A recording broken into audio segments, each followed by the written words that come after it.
What's going on, everybody? It's xVyperTV, and today I'm going to be reacting to the matchmaking response that Marvel Rivals had put out. So they basically said they do not use EOMM, and they're going to explain how their matchmaking works. We're going to react to it, and then we're going to talk about it, and we're going to go over it. And, then you guys feel free to make in the comments, what do you feel about it? All right, let's start. And I'm going to watch this in like 1.5 speed, so it's a little bit faster. Hi, Rivals.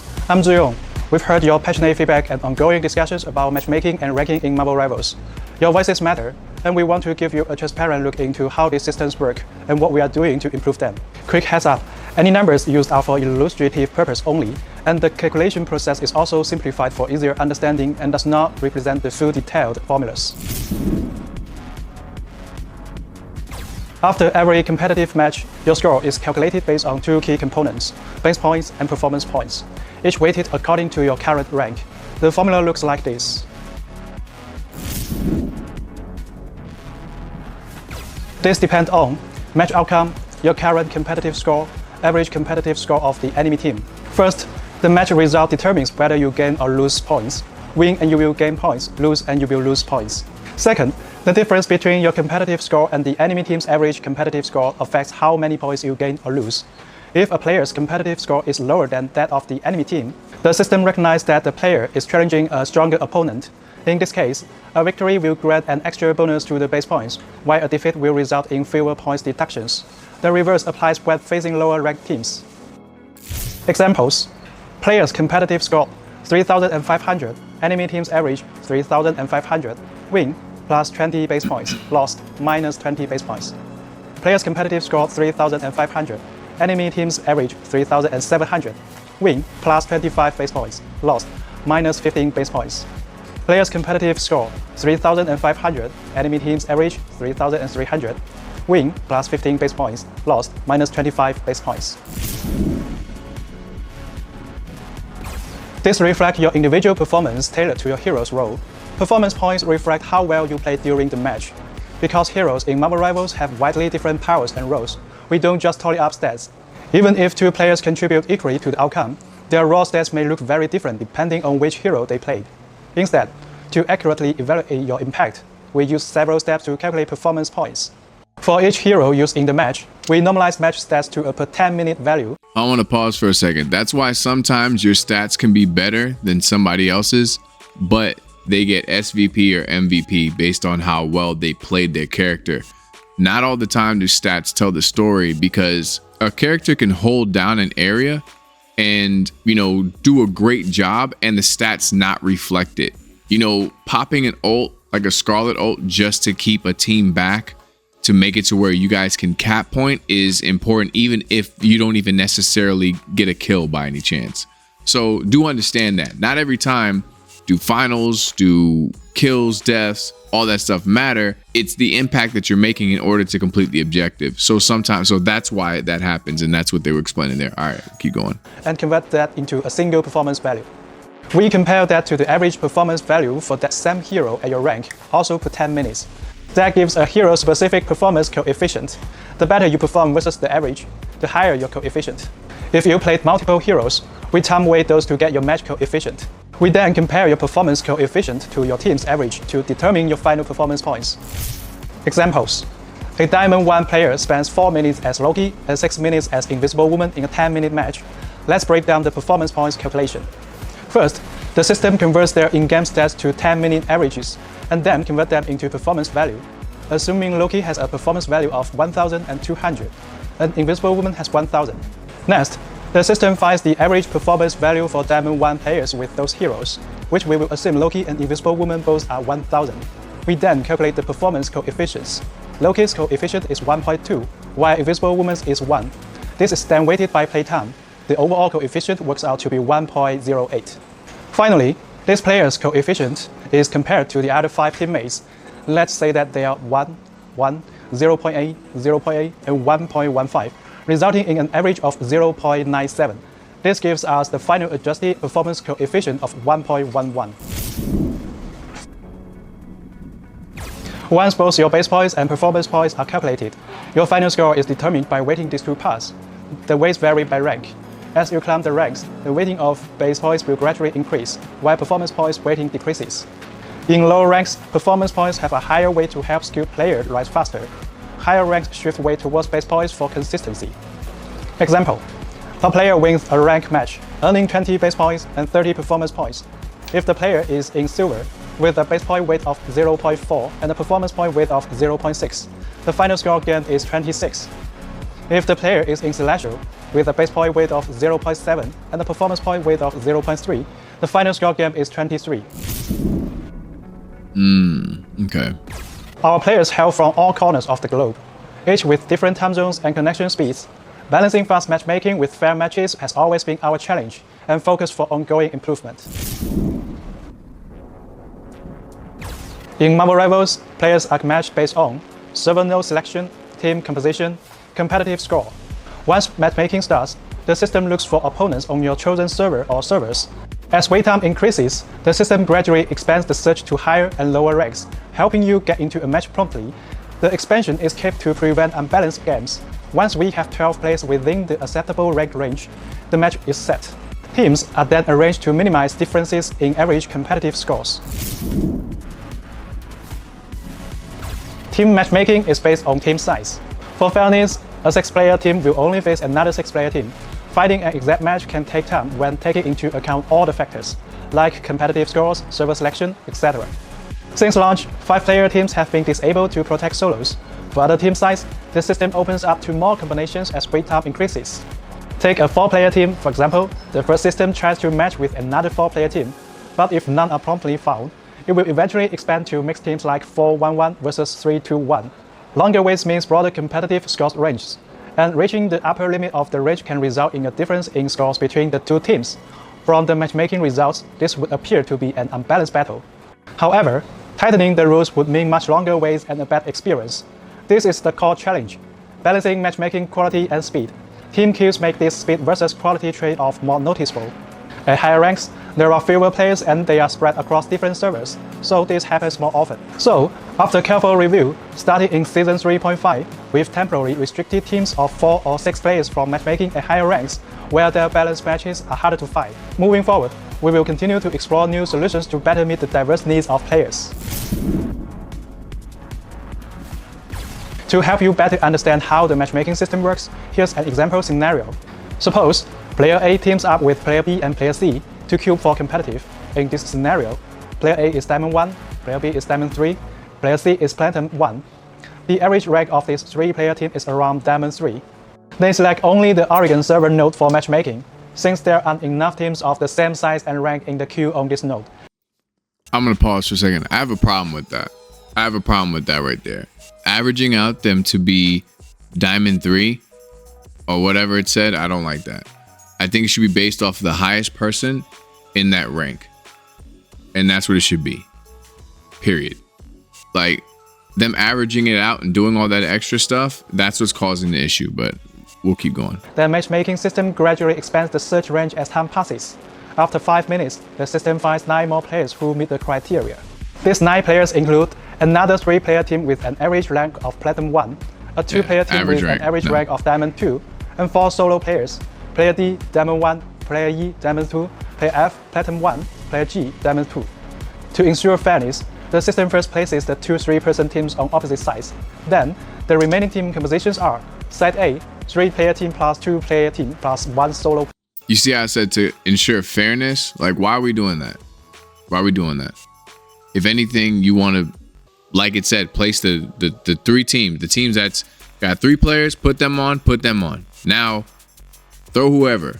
First come, first serve. Okay, let's keep going. Player. Side B, 3-player team plus 3 solo players. Now, the exact team split is determined by the solo players to make both sides' average ranks as close as possible. The fairest division is Side A, 3-player team, Diamond 3 average, plus 2-player team, Diamond 2 average, plus Player F, Platinum 1. Side B, 3-player team, Platinum 1 average, plus Player D, Diamond 1, plus Player E, Diamond 2, plus Player G, Diamond 2. In this scenario, there are still notable rank gaps within each side. For example, Side A's Player F, Platinum 1, and Side B's Player D, Diamond 1, each have a 2 to 3 division differences from their teammates. This means there can be internal team imbalances. Assume once the match begins, the role selections are as follows. This is the Side problem A, right here. the 3-player team picks a Vanguard player A, Duelist player B, and Strategist player C. The 2-player team chooses a Vanguard and a Duelist. Player F, a Duelist may sticks with his preferred role instead of filling the missing Strategist slot. To balance the team, the Duelist player B from the 3-player team fills as a Strategist. Side B, the 3-player team picks a Vanguard, Duelist, and Strategist. Player D picks an additional Strategist. Player E picks another Vanguard. Player G picks another Duelist. We believe that this is a situation many players have encountered before. In this case, yes, I encounter this all the time. All the stats they have and all the stuff they got, what'll happen with me is me and my duo will both be Vanguard, and guess what will happen? They'll drop 3 other Vanguards in our team. So now everyone has to fill and play other things they don't play and feel comfortable playing. This is the issue. We'll talk about it in a minute. Side B has a strategic advantage, as all 6 players are playing their main roles. On Side a Duelist May is forced to fill as a strategist. And the lowest ranked player is also playing Duelist, which may weaken the team's synergy. You think? You think? Recently, we have received a lot of feedback from the community, with many players believing that our matchmaking system employs EOMM, Engagement Optimized Matchmaking. This would imply manipulating the matchmaking queue to keep players' win rates around 50%, ensuring they remain engaged in the game. We want to be clear, Marvel Rivals does not use EOMM. So, why do some matches feel uneven? Why do certain players encounter win or loss streaks? We would like to take this opportunity to provide some insights, hoping to clarify some of the confusion for everyone. In a competitive 2-sided game, the fewer players on each side, the more accurately the competitive score reflects individual skill. However, as team size increases, this accuracy drops, since even if both teams have identical average scores, other factors like teamwork and coordination can sway the outcome. Additionally, because we don't lock roles, players might end up playing a role they are less comfortable with, which means they may not perform at their rank's full potential. Even if you are assigned your preferred role, playing a hero you are less skilled with can also affect your impact in the match. So, why don't we add role queue? First, we believe that allowing players the freedom to play as their favorite superheroes and team up with others to create diverse creative team combos encourages more varied strategies and gameplay. Second, adding role-based matchmaking will significantly increase queue times, while still failing to fully eliminate skill discrepancies between matches. Where there are choices, there will be differences. Objectively, it's quite challenging to have an equal number of players across the 3 roles. To strike a balance between matchmaking speed and fairness, the competitive score ranges for each role would have to differ. Roles with fewer players would have lower competitive score thresholds, while roles with more players would require higher thresholds. This, in turn, will lead to greater variance in match quality. We are working to introduce more interesting vanguards and strategies in future updates to give players more choices, but these changes will take time to develop. We thank you for your patience. Statistically, win and loss streaks are a matter of probability. For example, if 2 sides are truly 50-50, over 3 games, the chance of 3 consecutive wins or losses is 12.5%. Over 10 games, the chance of 3 or more wins or losses in a row rises to 50%. So, over enough games, everyone will eventually experience win or loss streaks. For those interested, you can use tools to calculate the probability. Not every day. Not every day. I play this game every single day. Not every day are you going to experience the wins and loss streaks. It's more loss streaks than anything else on this game. I'm just going to be completely honest and transparent. Not every day. Not every day does you get a win streak and then all of a sudden you just, as soon as you lose, then all of a sudden you're on this losing streak and then all of a sudden now you just get the EOMM agents on your team. Like, I'm sorry. Let's be real. Let's be real here. Every day, every single day, you might have one day where it's like, oh, you just have this like crazy win streak and you don't lose anything. You might lose like 1 throughout the day and you get off. But every day it's lose. Every day it's healers are not a heal. Every day it's vanguards are not a vanguard. Every day it's duelists are not a duelist. Every day. Come on, let's be serious. Of achieving a streak, whether it's 5 consecutive wins or 5 consecutive losses, under different win rate scenarios over 10 matches. Of course, the game isn't pure math. Several in-game factors can increase the likelihood and impact of streaks, making these experiences feel more pronounced. For example, team average scores are rarely perfectly balanced, so actually win rates may not be exactly 50%. When queuing consecutively, you may face some of the same players in back-to-back games, which can carry over the outcome chance from previous matches. This is even more common in team matchmaking, where the pool of available combinations is smaller, especially during off-peak hours or in less populated regions. Even if the probability of a streak occurring is just 1%, Marvel Rivals' large player base means many will experience that.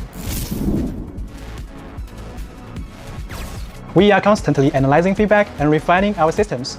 Your trust and input help us shape a better experience. Thank you for being part of the Marvel Rivals community. We are excited to keep improving with you.